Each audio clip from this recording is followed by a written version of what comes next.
Hola, ¿qué tal? Bienvenidos a esta cobertura especial de CGTN en español con motivo de las 2 sesiones en China. Les saluda Xu Xin en directo desde Beijing.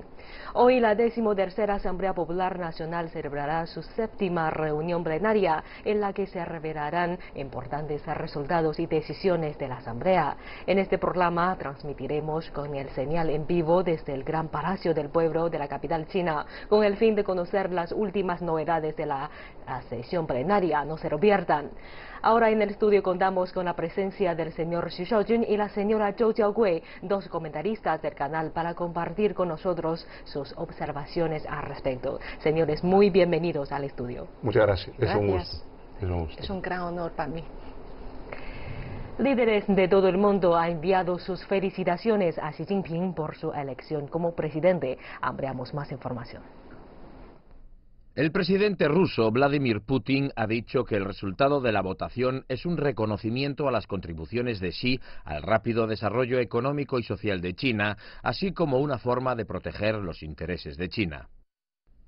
El presidente vietnamita Tran Dai Quang ha dicho que cree que Xi liderará al pueblo chino para lograr construir China como un próspero, democrático, civilizado, armonioso y bello país socialista modernizado y para hacer contribuciones a la paz, la estabilidad y la prosperidad regionales y mundiales.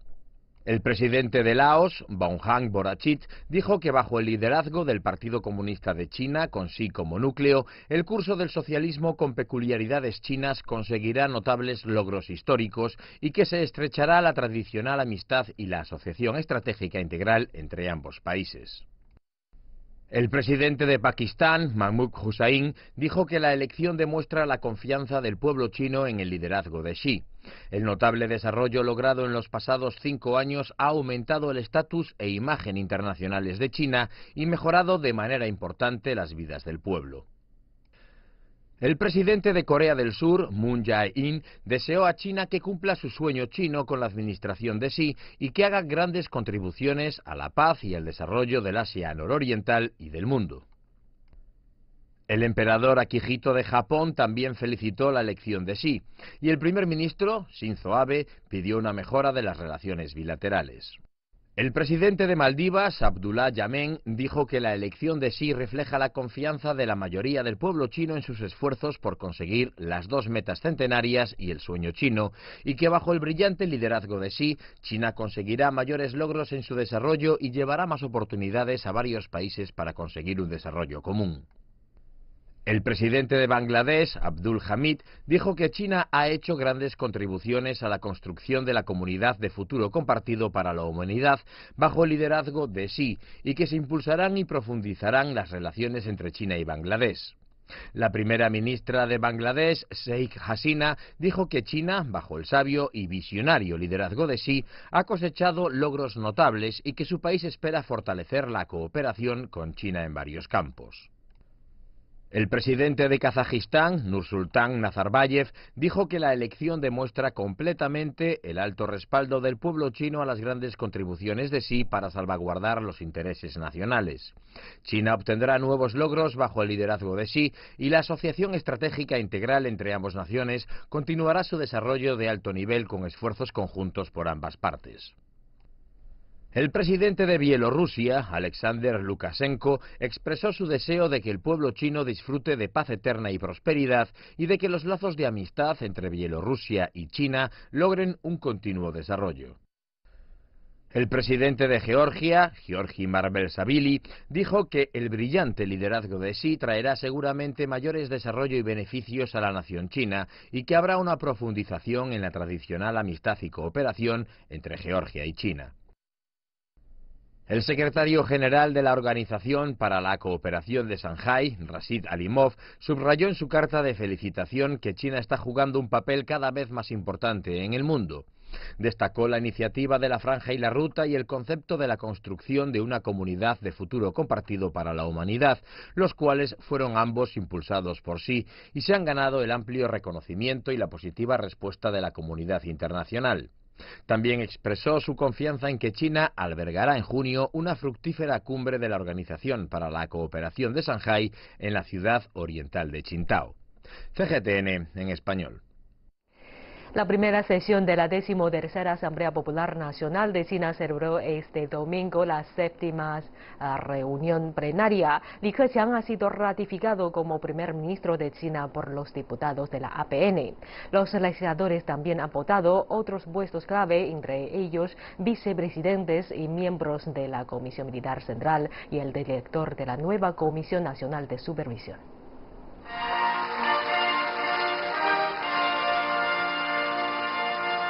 En el juramento de lealtad a la Constitución,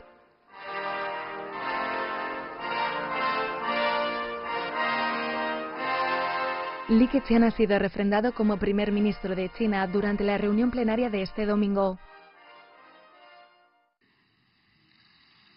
我宣誓，忠于中华人民共和国宪法，维护宪法权威，履行 法定职责，忠于祖国，忠于人民，恪尽职守，廉洁奉公，接受人民监督，为建设富强、民主、文明、和谐、美丽的社会主义现代化强国努力奋斗。宣誓人李克强。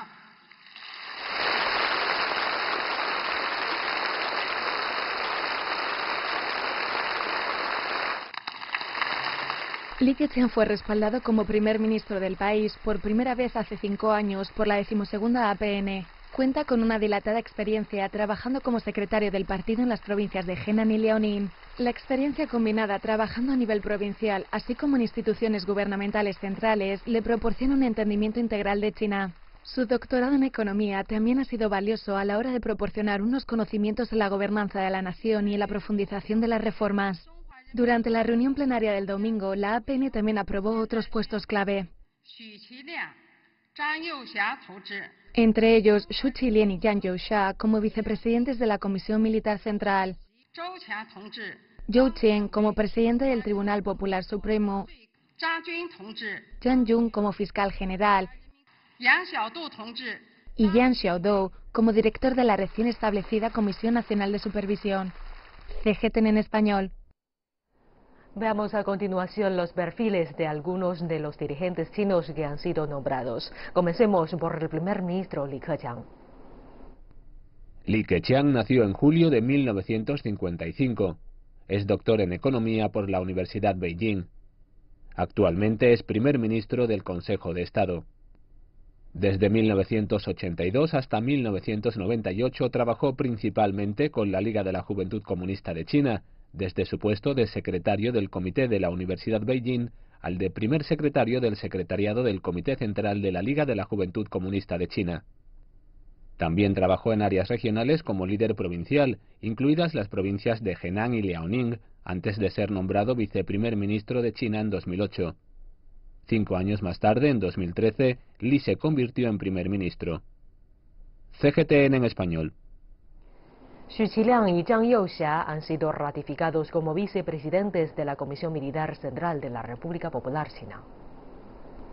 Nacido en marzo de 1950, Xu Qilian se graduó en la 5ª Escuela de Aviación de la Fuerza Aérea del Ejército Popular de Liberación.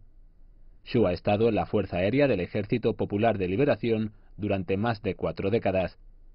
Fue jefe del Estado Mayor desde 1994 a 1999 y acabó siendo comandante en jefe de la Fuerza Aérea en 2008. Fue subjefe del Estado Mayor General del Ejército Popular de Liberación desde 2004 a 2007. En 2008 se convirtió en miembro de la Comisión Militar Central del Partido Comunista de China. 5 años más tarde fue elegido vicepresidente de la Comisión Militar Central del Partido Comunista de China y 1 año después se convirtió en vicepresidente de la Comisión Militar Central de la República Popular China. Nacido en julio de 1950, Yang Youxia se graduó de la Academia Militar del Ejército Popular de Liberación.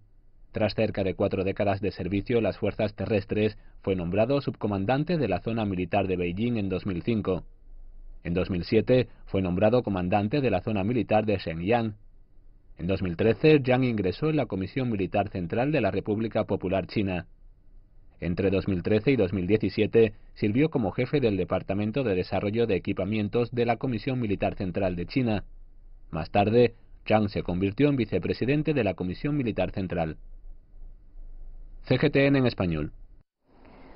Yang Xiaodu, ministro de Supervisión de China y director de la Administración Nacional de Prevención de la Corrupción, ha sido elegido director de la Comisión Nacional de Supervisión. Echemos un vistazo a su perfil.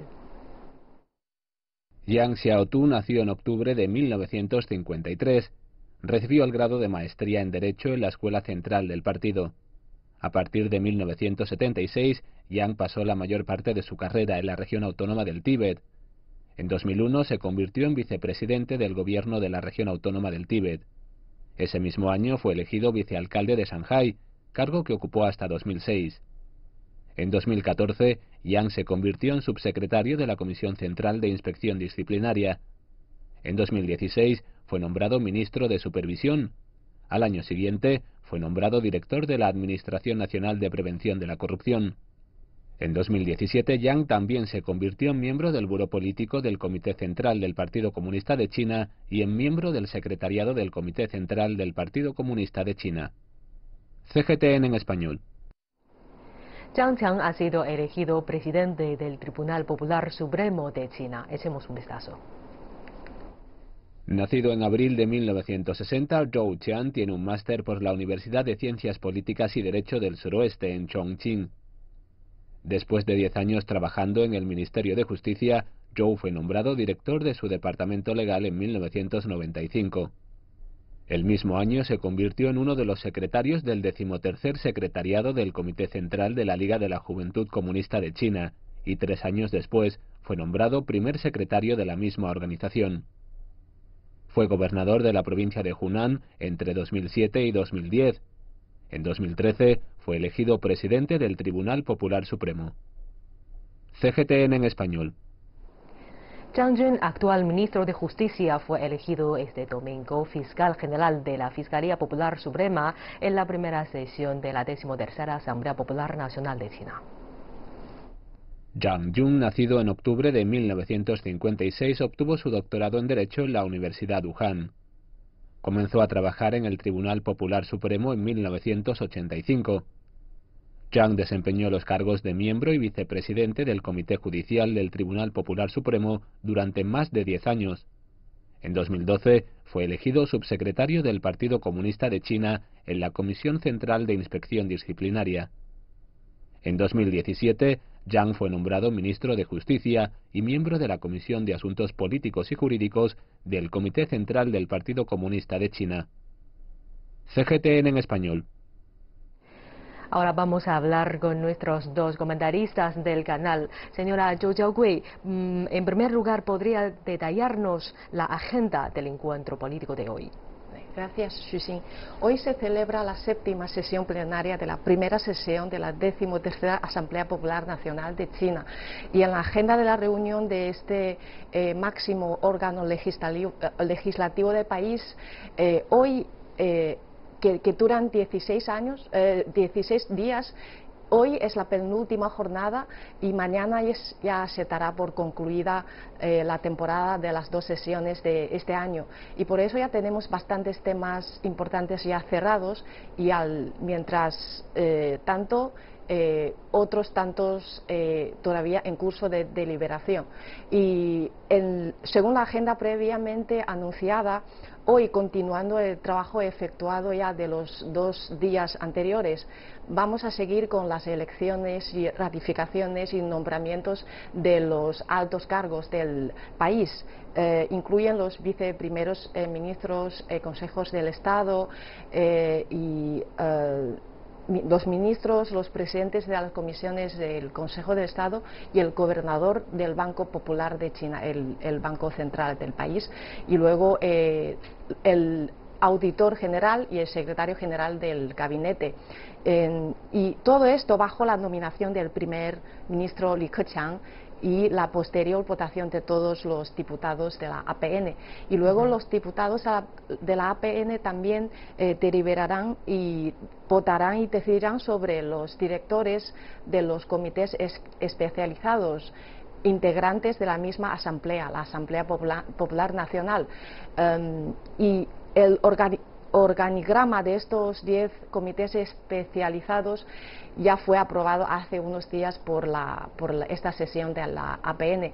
Y luego por la tarde también esta sesión plenaria deliberarán y debatirán sobre varios informes, como por ejemplo el presupuesto anual, el informe sobre la labor de gobierno y el plan de desarrollo económico y social y otros informes, y también sobre el proyecto de la ley de supervisión. Entonces, esto sentará una base sólida para la votación definitiva de mañana, que justo antes de la clausura.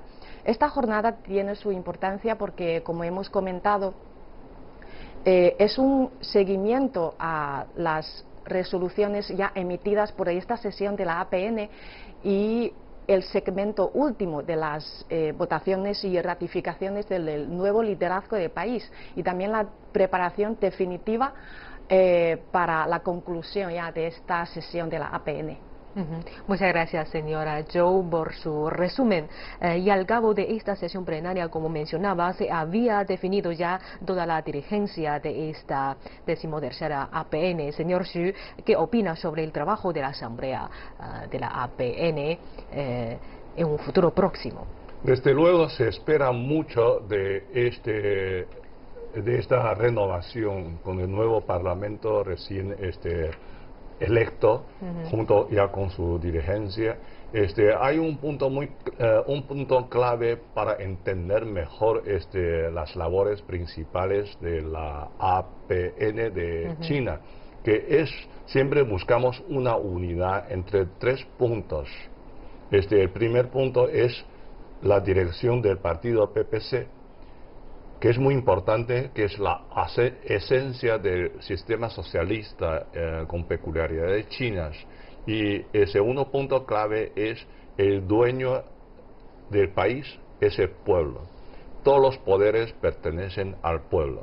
Y el tercer punto es la gobernanza del Estado por medio de la ley o por medio del derecho, ¿no? Que es la misma cosa. Entonces siempre buscamos la unidad de estos 3 puntos, que son la base de las labores principales de la APN.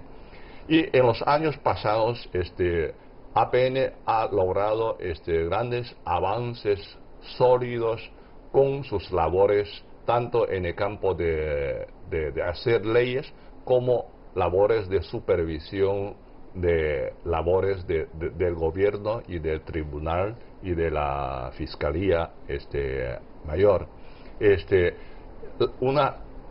Un buen ejemplo es, al hacer leyes recurren a mecanismos que sean transparentes, abiertos, democráticos, con la participación de todos los diputados y con la participación del pueblo. O sea, las voces de las masas populares han sido escuchadas durante el proceso de hacer leyes. Esto es bien importante.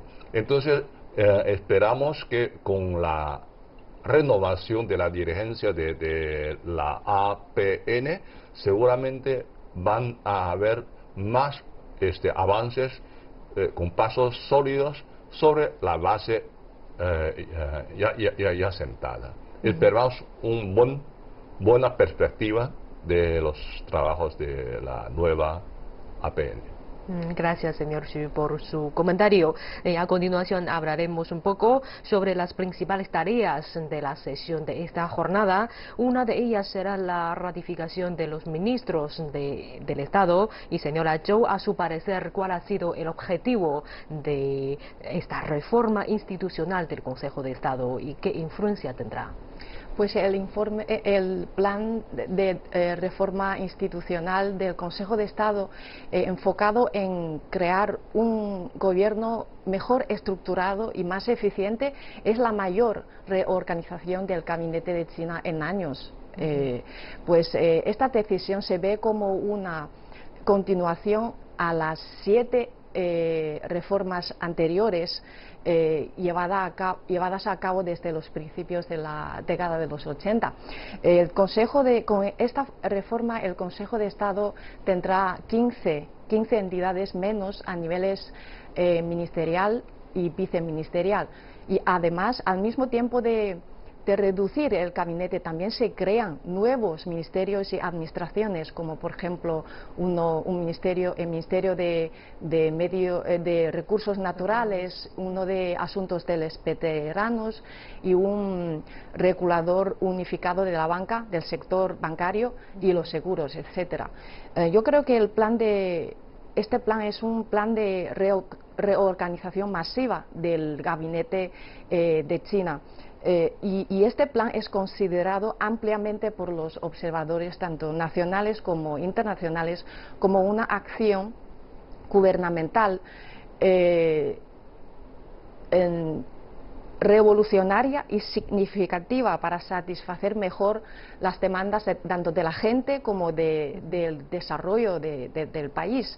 Y también es un esfuerzo para mejorar el sistema de gobernanza con una administración más eficiente y mejor estructurada, como ya comentaba hace un rato. Y con el compromiso de profundizar la reforma, esto es un paso más para eliminar las barreras institucionales existentes y de este modo para impulsar las fuerzas motrices que puedan potenciar el desarrollo económico y en otros aspectos del país. Entre este paquete de medidas, digo que es un paquete de medidas para reformar las instituciones, me gustaría destacar un par de puntos relevantes que puedan estar vinculados a los países latinoamericanos, porque a lo mejor estas medidas podrían repercutir de una forma u otra en las relaciones que tiene entre China y estos países, ¿no? Primero, es un esfuerzo para mejorar las comunicaciones internacionales. El Gabinete y el Consejo de Estado unirá el Ministerio de Cultura y la Administración Nacional de Turismo para crear un nuevo Ministerio de Cultura y Turismo. Esto lo veo como un esfuerzo para intensificar integrar las funciones en el sector turístico y cultural, ¿no? Sobre todo con respecto a los intercambios con otros países. Y otra iniciativa que llama mucha atención en el mundo, en el ámbito mundial, digamos, que es la formación de una agencia de cooperación para el desarrollo internacional. Esta entidad nueva asumirá e integrará las tareas principales que están llevando a cabo el Ministerio de Relaciones Exteriores y el Ministerio de Comercio del país. Esta nueva agencia consolidada, digamos, ayudará a agilizar la coordinación entre este trabajo en conjunto, ¿no? Antes desempeñaba los dos ministerios distintos, y resolver los problemas que digamos que es la fragmentación existentes en los trabajos relacionados en la asistencia al exterior. A mi entender, esto refleja la creciente confianza de China, siendo un país grande, abierto y responsable, y la voluntad firme del país en promover los lazos con los países extranjeros y compartir sus beneficios del desarrollo de la nación china. Gracias, señora Zhou, por sus análisis. Hemos tocado también sobre este tema con el señor Xu en los programas anteriores. Vamos a seguir con otro tema que en esta jornada también se darán a conocer los nombres de quien ocuparán el gobernador del Banco Popular de China y también auditor general y secretario general del Consejo de Estado. Y señor Xu, ¿podría explicar sobre la función y la supervisión financiera, por ejemplo, de estas instituciones estatales? Bueno, en realidad esto forma parte de las reformas institucionales que estamos discutiendo. Se trata de un paso muy importante porque un trabajo significativo en la reforma por el lado de la oferta es prevenir posibles riesgos en el sector financiero.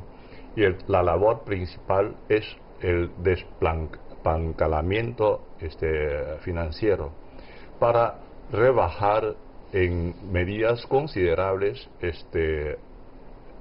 el índice de deudas, sobre todo de gobiernos locales y también de empresas, tanto estatales como de iniciativa pública o privada. Entonces, un paso que se ha dado es la fusión de las comisiones de sector bancario y el sector de seguro. O sea, ahora las dos comisiones existentes se han fundido en una sola, mientras que las labores de hacer reglamentos y leyes pertinentes en el sector bancario ahora se han transferido al Banco Nacional, que es central. O sea, es un paso muy importante para que la nueva Comisión de Supervisión del Sector Financiero sea exclusivamente para supervisar las labores realizadas por distintas instituciones financieras, bancarias y no bancarias, mientras que el Banco Central desempeña el papel decisivo en cuanto a hacer leyes, reglamentos y también la supervisión política. O sea, uno de la supervisión política y la otra comisión, esta comisión de la supervisión de las labores de las distintas instituciones. O sea, junto con juntar las labores de varios departamentos dispersos en dos sectores, ahora en una sola se podría ser unida la fuerza principal para supervisar de una manera más eficiente, inmediata, las labores en el sector financiero. Y el objetivo que buscamos es la prevención de posibles riesgos, retos en el sector financiero, que forma una parte clave de la reforma por el lado de la oferta. Y señora Zhou, ¿algo para añadir en este aspecto? Sí, me permitan y me atrevo a añadir que efectivamente y en términos generales es que a partir de, o sea, además de la fusión de las dos comisiones que mencionaba, que bien ha explicado el señor Xu, también se crea una Administración Nacional de Supervisión del Mercado. Entonces, de esta forma, digamos que se está formando un sistema de supervisión en el sector financiero conformado por una administración, un banco central, el Banco Popular de China y dos comisiones. Gracias, señora Zhou. Ahora ya vamos con el señal en vivo desde el Gran Palacio del Pueblo, donde se está celebrando la sesión plenaria de la APN. Veamos. A través de la votación, la primera sesión de la 13ª Asamblea Popular Nacional decidió nombrar a los camaradas Han Zheng, Sun Chunhua,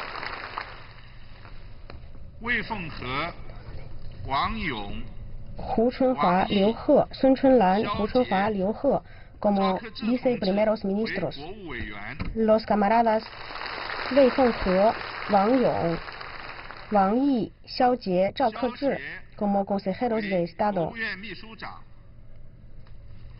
Xiao Jie como secretario general del Consejo de Estado, Wang Yi como ministro de Relaciones Exteriores de China, Wei Fenghe como ministro de Defensa Nacional,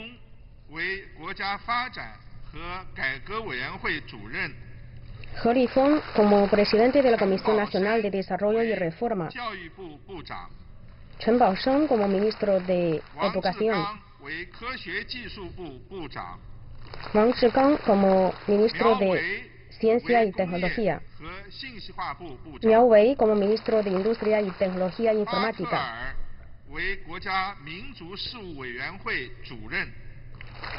Fa Ke-er como presidente de la Comisión Estatal de Asuntos Étnicos, Zhao Ke-zhi como ministro de Seguridad Pública, Chen Wenqing como ministro de Seguridad Estatal, Huang Shuxian como ministro de Asuntos Civiles, Fu Zhenghua como ministro de Justicia, Liu Hun como ministro de Hacienda,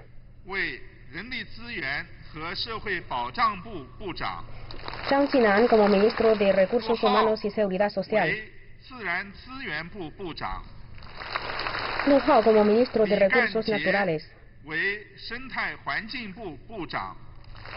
Ganjie como ministro de Ambiente Ecológico, Wang Menghui como ministro de Vivienda y Desarrollo Urbano y Rural, Li Xiaopeng como ministro de Transporte, He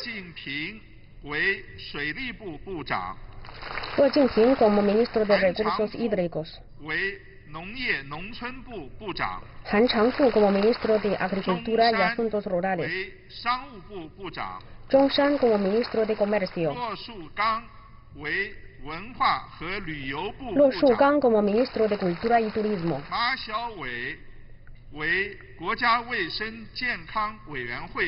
Xiaowei como presidente de la Comisión Nacional de Salud Pública, Sun Shaocheng como ministro de Asuntos de los Veteranos, Wang Yufu como ministro de Gestión de Emergencias, Yi Gang como gobernador del Banco Popular de China y Hu Zejun como... Acabamos de ser testigo de unos nombramientos desde el Gran Palacio del Pueblo de esta sesión plenaria de la APN. Y señora Zhou, aquí continuamos conversando con usted sobre este tema anterior. Vale, ahora desarrollamos un poco lo que estábamos comentando, ¿no? Es sobre el sistema, el actualizado sistema de supervisión en el sector financiero. Ya decía que ahora el sistema estaba conformado por una administración, que es la Administración Nacional de Supervisión del Estado, y un banco, el Banco Central, y dos comisiones, porque antes eran tres. Ahora se ha fusionado dos de ellas. Y el objetivo principal es ayudar a prevenir y disolver los riesgos financieros a través, por ejemplo, como ha comentado el señor Xu, el desapalancamiento financiero, y evitar de manera eficaz los vacíos regulatorios y al mismo tiempo proteger los derechos de los consumidores con respecto a los productos financieros. Y esa reforma en el sector financiero ha sido un proceso continuo y progresivo, ¿no? Y la tendencia es la concentración de los poderes, de las funciones. Veamos que la forma que llevará ahora a cabo implica una transferencia de las funciones que antes desempeñaban las comisiones del sector bancario y los seguros hacia el Banco Central, o sea, el Banco Popular de China. Y este Banco Popular de China va a ser más potente y jugará un papel más importante en la gestión de los riesgos financieros sistemáticos y asumirá una mayor responsabilidad en el sector financiero. Y señor Xu, ya escuchamos estos nombramientos de los ministros, ¿y qué opina usted sobre estos nuevos nombramientos? ¿Alguna opinión o comentario? Bueno, algunas observaciones. Se trata de unas reformas institucionales a lo mejor más impetuosas. Durante los 40 años de la reforma y la apertura hemos hecho varias reformas institucionales, como hemos ya mencionado, pero esta vez es algo bastante distinto a las anteriores. En las primeras reformas institucionales buscamos sobre todo un adelgazamiento de las instituciones, tanto en el sentido del número de ministerios como el número de servidores públicos. No se trataba de un trabajo fácil, era significante para llevar a cabo en forma feliz la reforma y la apertura que es la política del Estado. Pero ahora esta reforma institucional es algo distinto, es para enfrentarnos a las nuevas condiciones del país de acuerdo con las exigencias del pueblo y del partido, en el sentido de buscar y mejorar un sistema modernizado de la gobernanza del Estado. Por lo tanto, ya se esperaba una reforma institucional de gran envergadura, pero cuando la iniciativa fue dada a conocer, realmente ha constituido una sorpresa para todos, porque es realmente una reforma institucional de una envergadura que ha sorprendido a todos. Y yo no pienso que esto ya es el punto final de esta reforma institucional. Ahora, con la formación del nuevo gabinete, seguramente va a haber una continuidad de las reformas para que estas instituciones trabajen con una eficiencia mejor que antes y con una mejor disposición de servir al pueblo, que es el objetivo que siempre perseguimos, que es el pueblo es el dueño del país y tenemos que servirlos bien. No es un slogan, es algo esencial para todos los funcionarios públicos del país. Gracias, señor Xu. Estaremos pendientes de eso. A continuación, lo invitamos a escuchar la conversación que mantuvo hace unos días nuestra compañera Shen Qian con Han Han, directora de la Academia China de Ciencias Sociales, y César Santos, periodista colombiano, sobre los cambios de la condición del pueblo chino durante los últimos años. Es una charla que vale la pena escuchar por el análisis que se hace de las dos sesiones políticas en el contexto de una nueva era en China. Cada mes de marzo, durante la celebración de las dos sesiones, la mejora de las condiciones de vida del pueblo es uno de los temas más discutidos por los diputados que forman la Asamblea Popular Nacional y por los miembros de la Conferencia Consultiva Política del Pueblo Chino. Y también es un tema que despierta gran interés entre toda la población china. ¿Cuáles son los logros alcanzados en los últimos 5 años en este sentido y cuáles son las metas fijadas por el gobierno para mejorar aún más las condiciones de vida del pueblo chino? Para hablar de estos temas, hoy tenemos el honor de contar con la presencia de dos invitados en nuestro estudio. Han Han, doctora de la Academia China de Ciencias Sociales, bienvenida. Mucho gusto. Y también nos acompaña el señor César Santos, periodista colombiano. Bienvenido. Muchas gracias, Sánchez. Conozcamos los esfuerzos que ha hecho el gobierno chino en los últimos 5 años para mejorar las condiciones de vida de la población. Veamos. En los últimos 5 años, China ha estado constantemente trabajando en la mejora de las condiciones de vida de su pueblo. La red de vías del tren de alta velocidad ha superado los 25.000 kilómetros, cubriendo un 65% del total mundial. Los kilómetros de carretera aumentaron de 96.000 a 136.000 kilómetros. Se han construido 46 aeropuertos nuevos en todo el país y 122 grandes proyectos hidráulicos están en construcción. Por otro lado, se han realizado una serie de medidas con resultados positivos en la erradicación de la pobreza. China invirtió 44.200 millones de dólares en este sector, lo que permitió que 68 millones de personas salieran de la pobreza. El gasto del país en educación representa más del 4% del PIB y la mejora de la nutrición ha beneficiado a más de 36 millones de estudiantes en las zonas rurales. Al mismo tiempo, se crearon más de 66 millones de nuevos empleos en las ciudades. Un total de 1.350 millones de personas tienen acceso a cobertura médica básica. En los últimos 5 años, la economía china ha experimentado una serie de cambios estructurales importantes. La tasa de contribución del consumo aumentó del 54,9% al 58,8% y la industria de servicios se ha convertido en la principal fuerza impulsora del crecimiento económico. Mientras tanto, el medio ambiente del país ha visto una mejora gradual. La concentración de PM2,5 en áreas clave se redujo en más del 30% y el consumo de energía y el consumo de agua por unidad de PIB cayeron en más del 20% en promedio. Bueno, entre todos esos temas relacionados con la mejora de las condiciones de vida del pueblo, ¿cuáles les llama más la atención, César? Bueno, Sancha, son muchos los temas, ¿no? Tenemos que ser conscientes que ya las decisiones que se toman en las sesiones, algunas de ellas tienen alcance o por lo menos interés mundial. Entonces, desde otros países le prestan atención a los grandes temas, a la meta de crecimiento económico, a la cuestión macroeconómica de cómo va a afectar las relaciones económicas entre los dos países, también la cuestión empresarial. Pero al ciudadano de la calle le preocupan otros temas, como la fijación del salario mínimo, también la reforma tributaria, cómo hacer los ajustes a los pagos sobre el impuesto a la renta, de pronto si se va a aplicar o no el impuesto predial, este tipo de cosas, ¿no?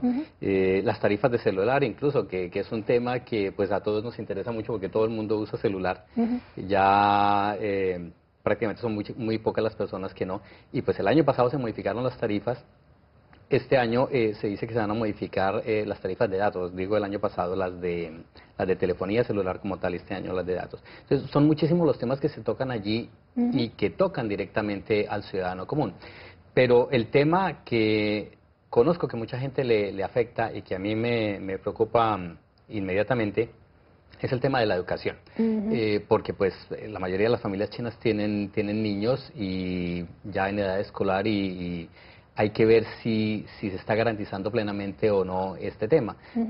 Yo me puedo poner como ejemplo porque mi esposa es china y mis hijas son chinas y ya llevo mucho tiempo acá y en determinado momento teníamos ciertas dificultades para que las niñas accedieran a la educación. Sin embargo, afortunadamente, gracias a esas reformas que se han ido haciendo poco a poco y muy oportunamente hemos logrado garantizar el cupo de las dos. Y otro pequeño aspecto allí dentro de la educación es el de la regulación que se va a hacer a las clases extracurriculares, que también la presión sobre los niños chinos es altísima, tienen muchas tareas, tienen mucho, cuando no están en la clase en la escuela, están en clase por fuera de inglés, de chino, de matemáticas, lo que sea, y esto se ha salido un poco de cauce, entonces ya el gobierno dijo, esto también lo vamos a controlar mejor, de forma que los niños tengan que rendir lo que tienen que rendir y que los padres no tengan que gastarse la mitad del sueldo en la educación de los niños. Entonces, son varios los temas que tocan directamente al ciudadano común. ¿Y Han, qué le impresiona más?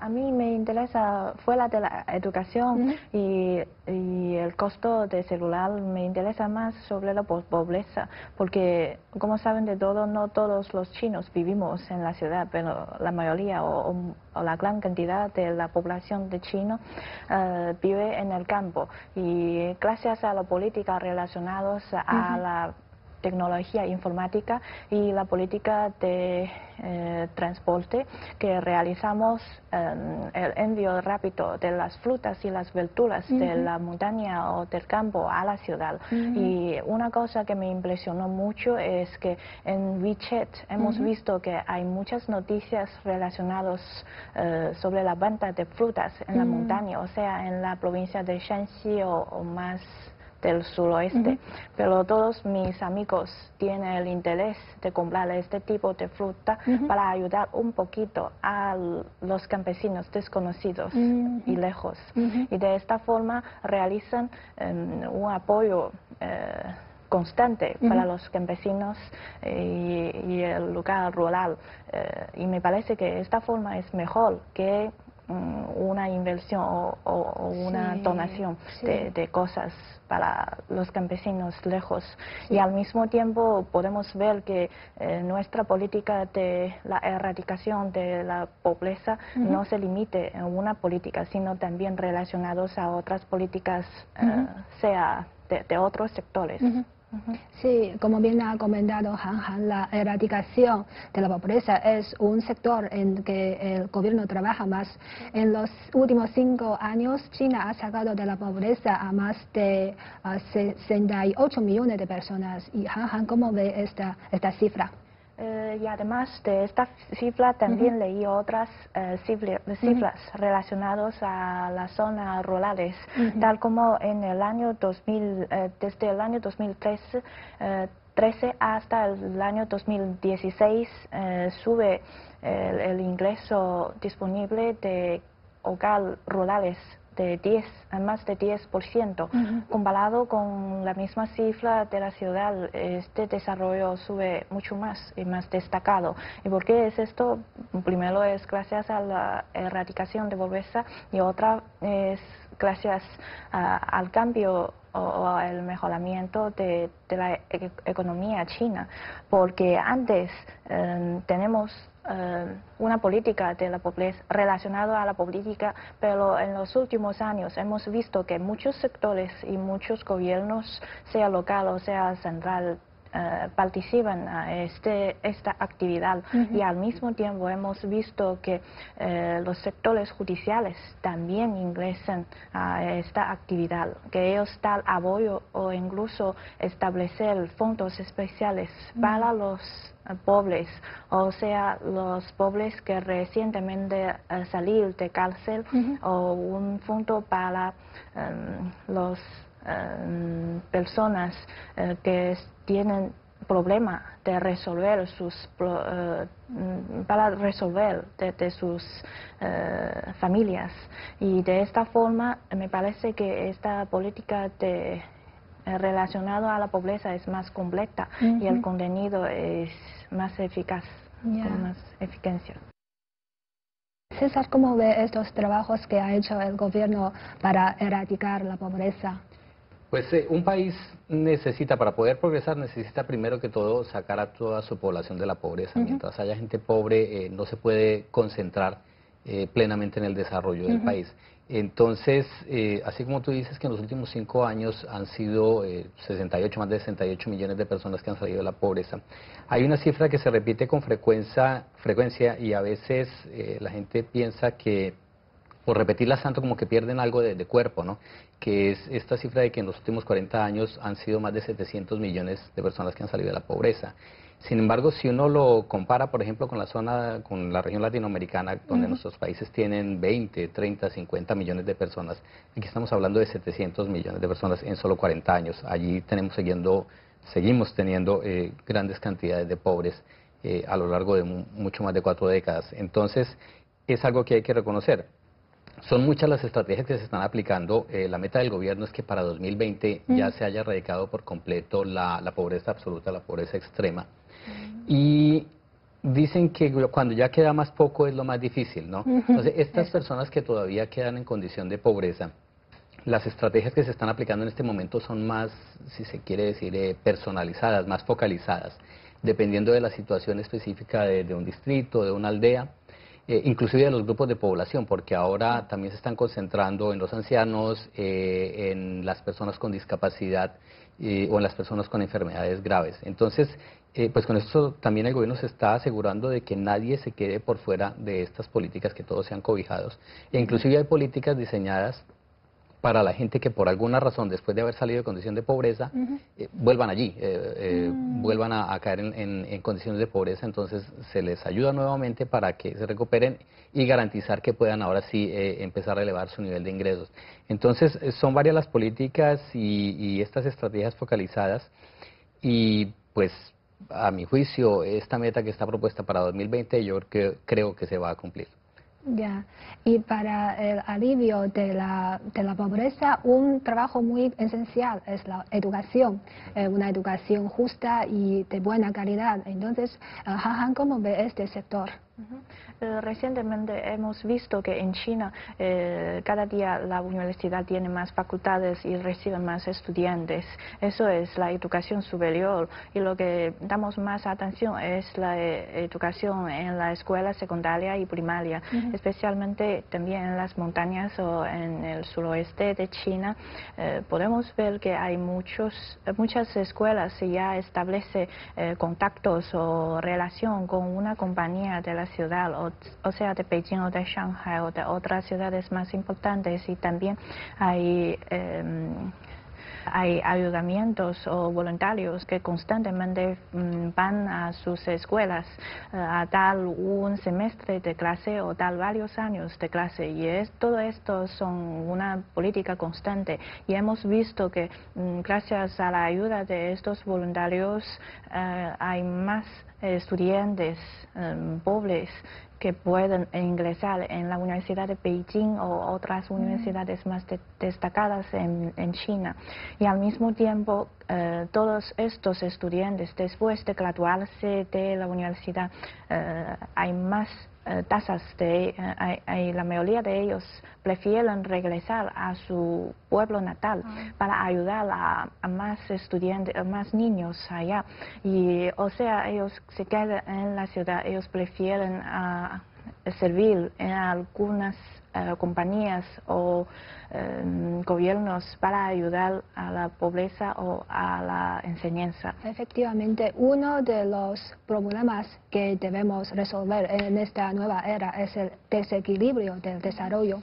Entonces, no solamente necesitamos una justicia, una igualdad en la educación, sino también en los servicios médicos o seguridad social. Entonces, ¿cómo debemos perfeccionar nuestro sistema de seguridad social?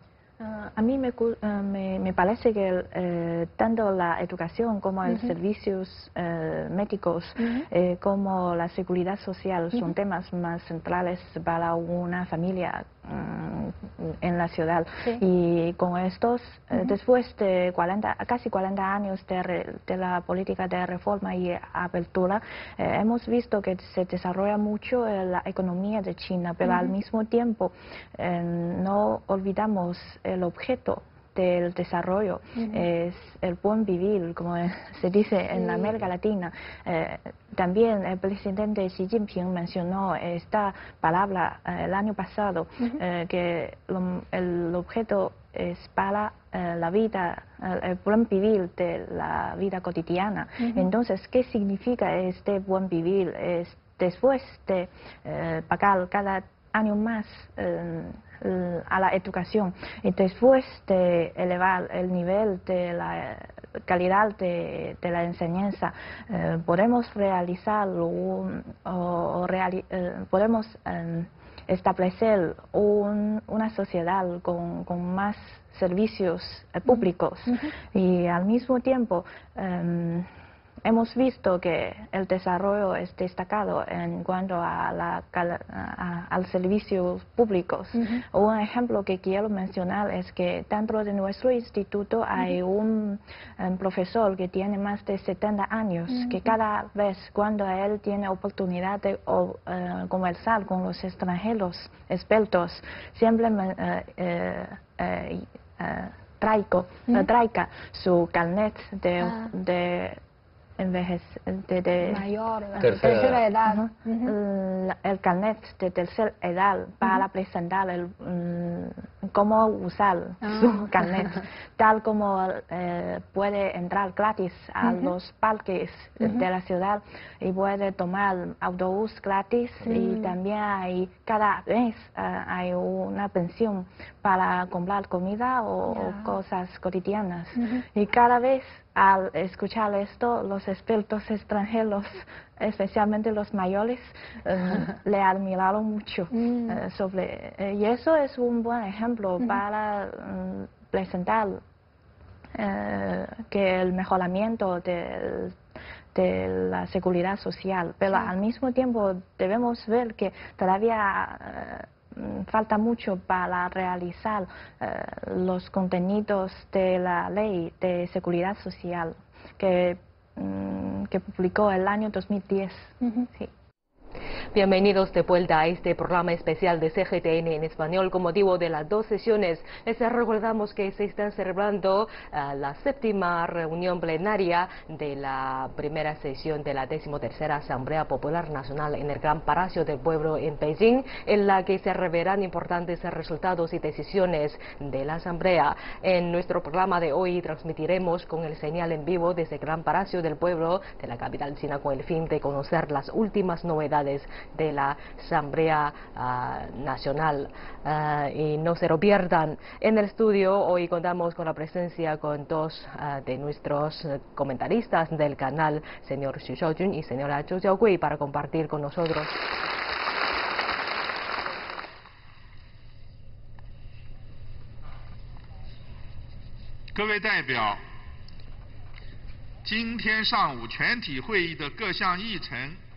Esta mañana los trabajos se han completado. Según los reglamentos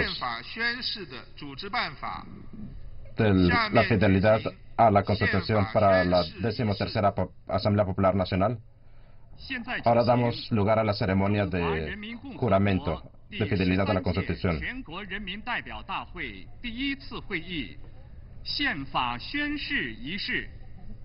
Damos continuidad a la ceremonia de fidelidad a la Constitución. Por favor, pónganse de pie.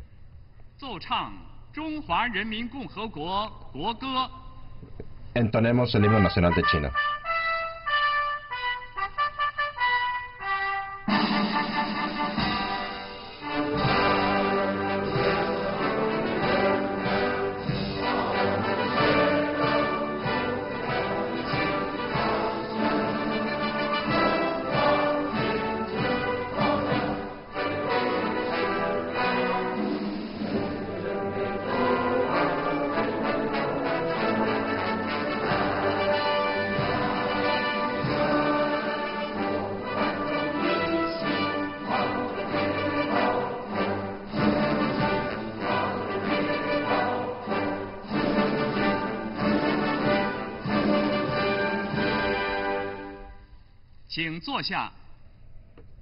Tomen asiento, por favor.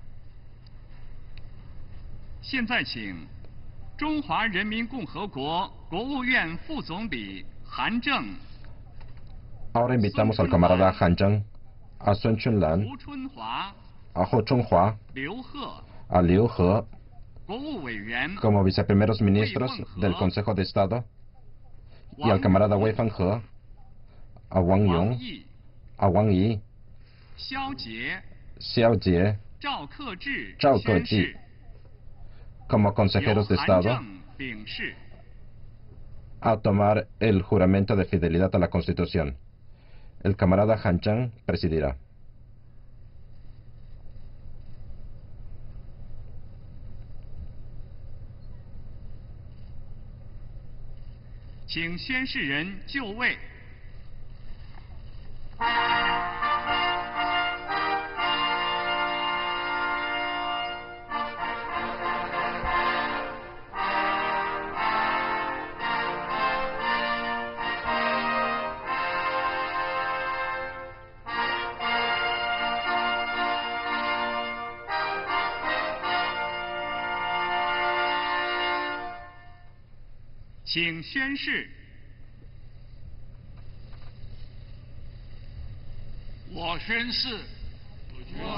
Juro ser fiel a la Constitución de la República Popular China, salvaguardar la autoridad de la Constitución,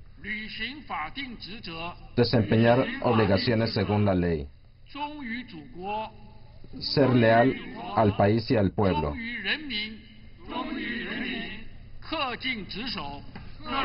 comprometerme y ser honesto al desempeñar las funciones, aceptar la supervisión popular y trabajar diligentemente por un poderoso país socialista moderno que sea próspero y fuerte, democrático, culturalmente avanzado, armonioso y bello. 力奋斗。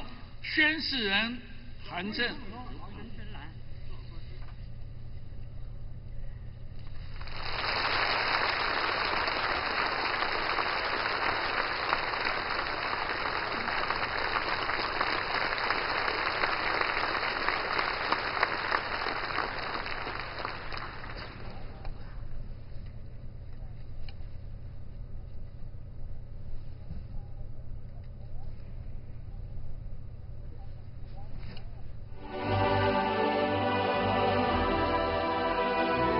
La mayor reunión política anual de la nación más poblada del mundo. Un gran número de asuntos sobre los que deliberar. Un nuevo liderazgo estatal. Un proyecto de enmienda constitucional. Desde el 3 de marzo, CGTN en español les lleva al corazón de Beijing para ver entre bastidores cómo trabajan 5.000 representantes y asesores políticos y cómo sus decisiones pueden tener un efecto dominó en todo el mundo.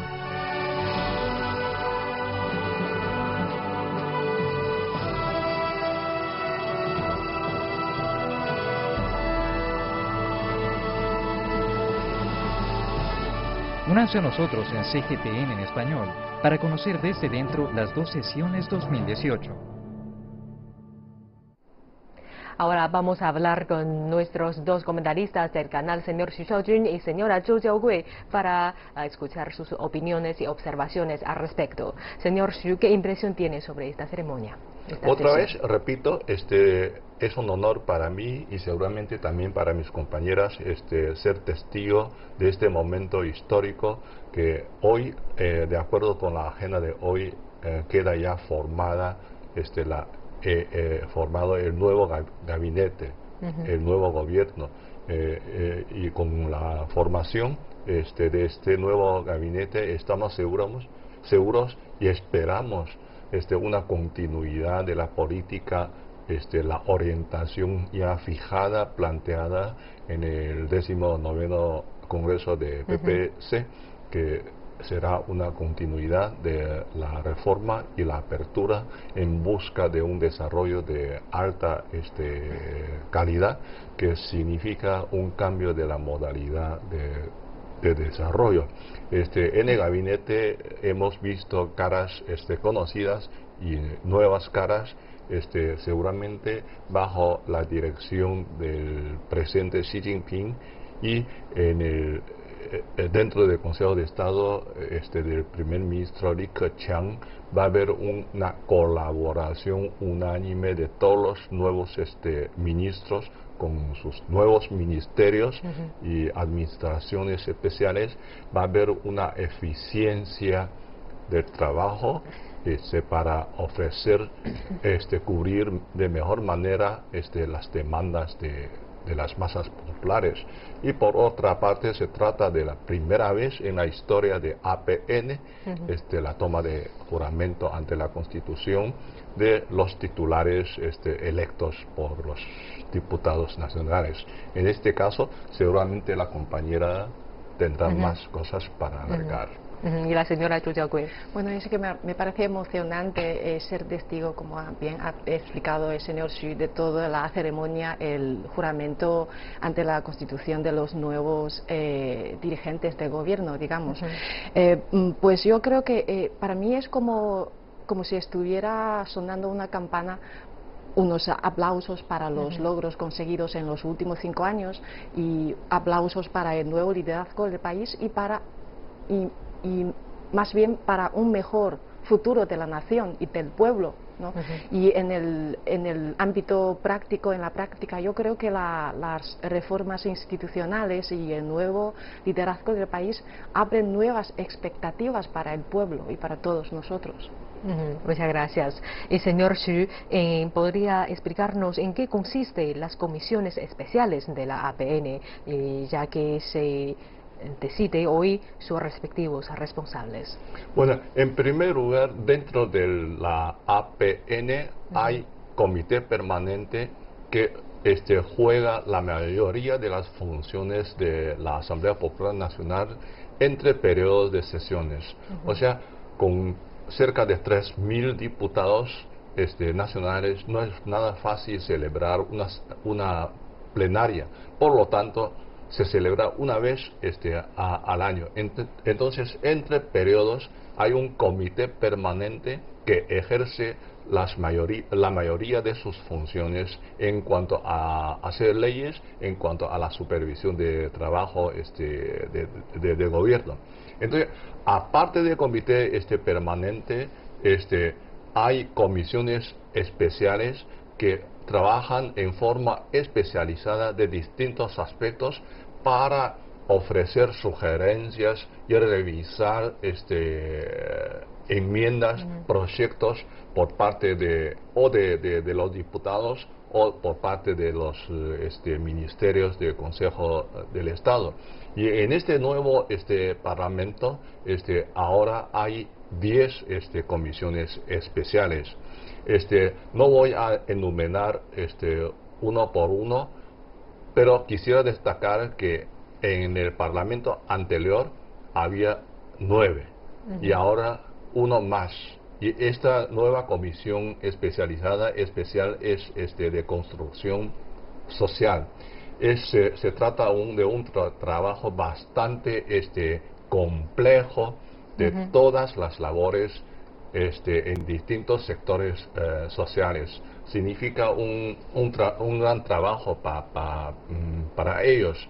Entonces, hay otro detalle muy importante, es en cuanto a la Comisión de Asuntos Constitucionales y Legales y de Ley. Anteriormente teníamos nada más la Comisión de Leyes. Ahora esta comisión se ha ampliado en cuanto a sus funciones. Ahora abarca, aparte de leyes, la Constitución. Entonces, este es un principio muy importante, es la simplificación de instituciones, tanto en el Consejo de Estado como en la Asamblea. Normalmente en departamentos del occidente hay una comisión especial de la Constitución. Entonces, ahora en China solamente una comisión que se encarga de las dos labores, la Comisión de Constitución y de Leyes. Es algo con peculiaridades chinas y algo bastante novedoso, porque no había una comisión de Constitución. Y además quisiera agregar otro punto, una referencia que seguramente va a interesar a nuestros televidentes, que es las comisiones especiales de la AEPN no llevan mucho tiempo en la historia de la AEPN. Durante las décadas de 50, 60, 70, no había comisiones especiales. Bueno, había solamente uno que es de grupos de asuntos étnicos. Entonces, en los años 80, ya terminada la llamada revolución cultural, se ha venido fortaleciendo las labores legislativas.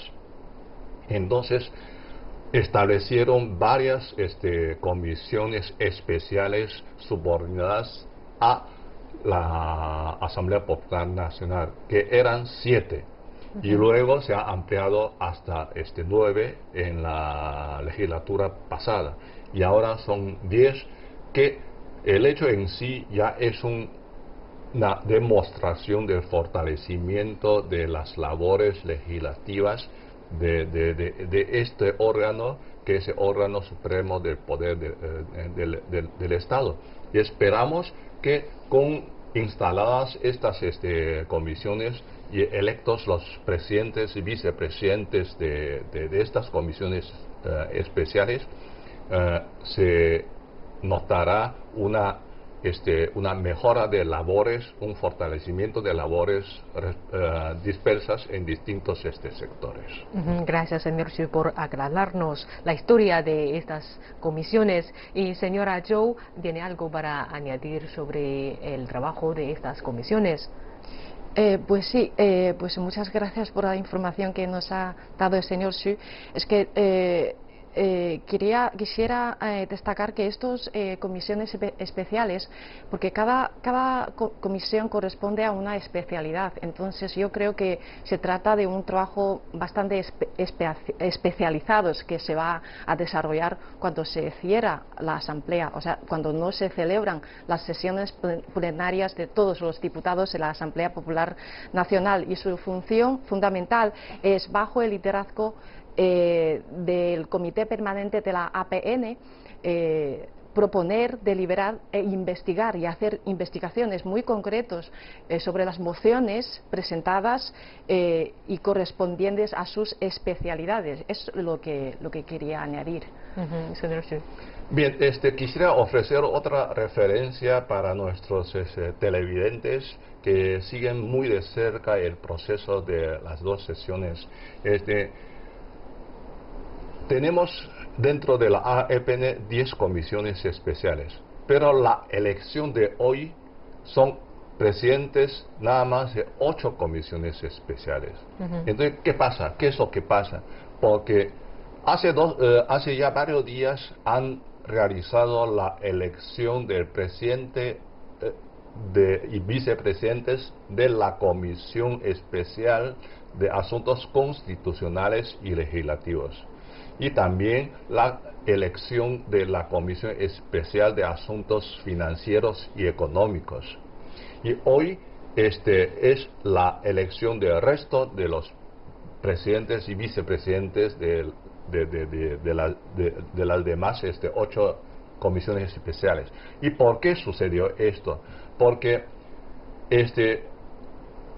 de acuerdo con las agendas de proceso de esta sesión plenaria, entonces hay que revisar ya las enmiendas, proyectos presentados por parte de los diputados, las distintas delegaciones. Si hay una enmienda de ley, hay un proyecto para modificar una ley, entonces esta comisión especial de Asuntos Constitucionales y Legislativos tiene que ya empezar su trabajo, no hoy, sino hace ya como 5 o 6 días. Si no se puede terminar la agenda, la jornada de esta sesión plenaria.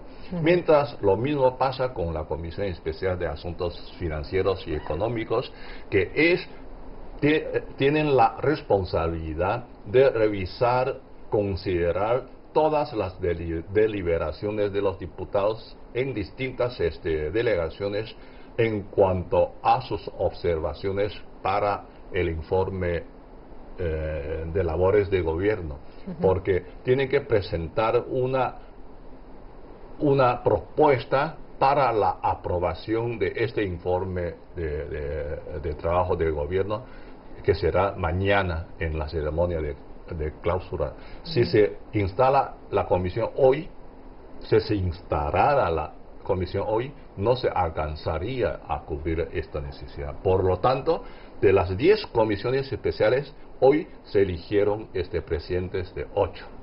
Gracias, señor Xu, por los puntos bien detallados sobre estas comisiones. Y señora Zhou, vemos que los dirigentes juran lealtad a la Constitución. ¿Cómo valora este juramento? Creo que ese acto tiene su importancia desde varias perspectivas. En primer lugar, ¿por qué toman juramento? Es que es para transmitir su compromiso hacia el Estado y pueblo. ¿Y por qué ante la Constitución? Porque damos la autoridad y relevancia a esta ley, a la Constitución, que es la básica para el Estado. Vamos a seguir hablando sobre otra tarea importante de la jornada, que es la enmienda de la Ley de Supervisión Fiscal. Señora Zhou, ¿cuáles son sus observaciones sobre esta ley y sobre la reforma del sistema de supervisión fiscal del país? Pues la campaña contra la corrupción apanterada por el presidente Xi Jinping castigó a más de 1 millón de funcionarios en los últimos 5 años. Ahora las autoridades están determinadas a que esta lucha sea más constitucionada a nivel nacional. Entonces esto es la coyuntura en la que se crea esta Comisión Nacional de la Supervisión. Muchas gracias a los dos por estar con nosotros en este programa especial. Así concluimos esta cobertura especial de CGTN en español y síganos en nuestras cuentas oficiales de CGTN en español en las redes sociales. Hasta la próxima ocasión.